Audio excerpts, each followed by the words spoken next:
안녕하세요. 성형외과 전문의 닥터롬이에요. 성형수술을 고민하다 보면 피할 수 없는 걱정거리가 있어요. 바로 부작용. 그래서 코성형 부작용, 눈매교정 부작용 같은 키워드로 검색을 해봐요. 어느 성형외과의 홈페이지를 들어가 보았는데 세상에나 20년 동안이나 부작용이 없었대요. 정말 대단한 명의신가 봐요.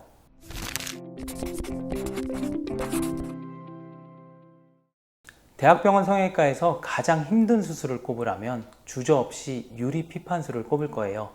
결손이 생긴 부위가 있을 때 이곳을 메꾸기 위해 다른 곳에서 혈관을 포함한 살덩이를 옮겨서 이식하는 수술인데요.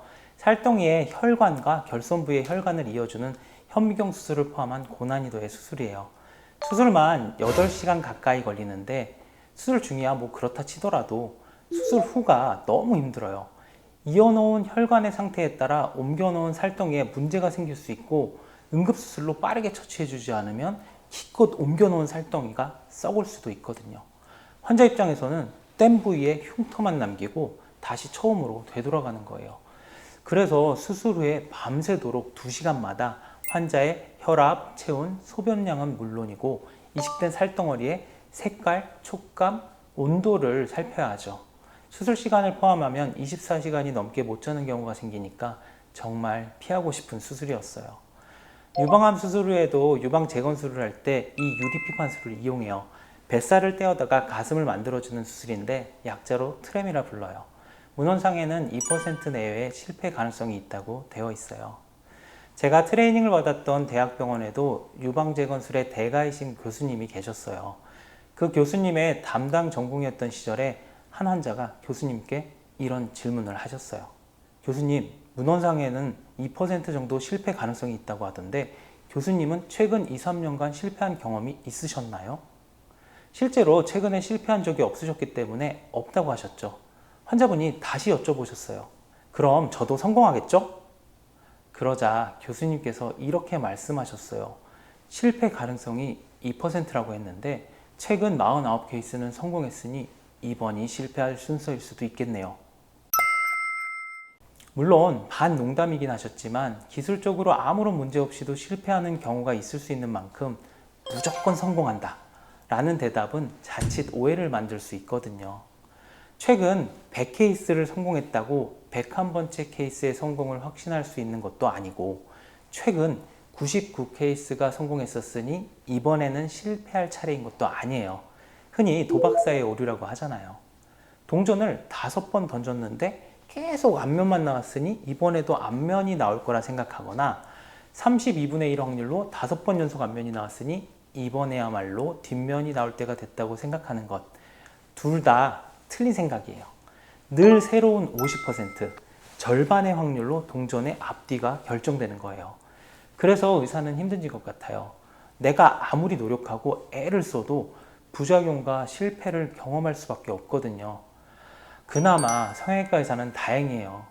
척추를 수술하는 정형외과 의사는 하반신이 마비되는 환자를 경험하게 되고 심장을 수술하는 흉부외과 의사는 환자가 사망하는 경험을 하게 돼요.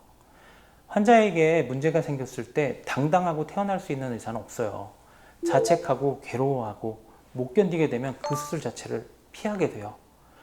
명의가 될수록 유명해지는 만큼 많은 환자들이 찾아오고 많은 케이스를 수술할수록 아무리 적은 확률이더라도 부작용을 경험하는 숫자가 늘어날 수밖에 없어요. 의사로 환자를 만나는 기간이 길어질수록 더 많은 환자를 경험할수록 한계를 느끼고 겸손해져요. 상담을 시작하며 부작용이 생기면 어떡하죠?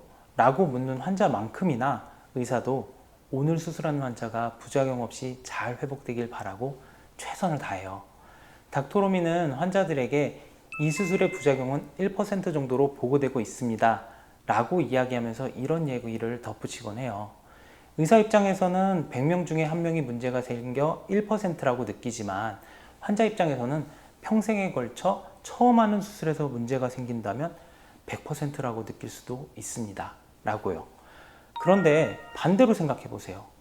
환자 입장에서는 평생 한 번 하는 수술에 성공했으니까 100% 확률로 성공했고 부작용 자체를 아예 경험하지 못하게 돼요.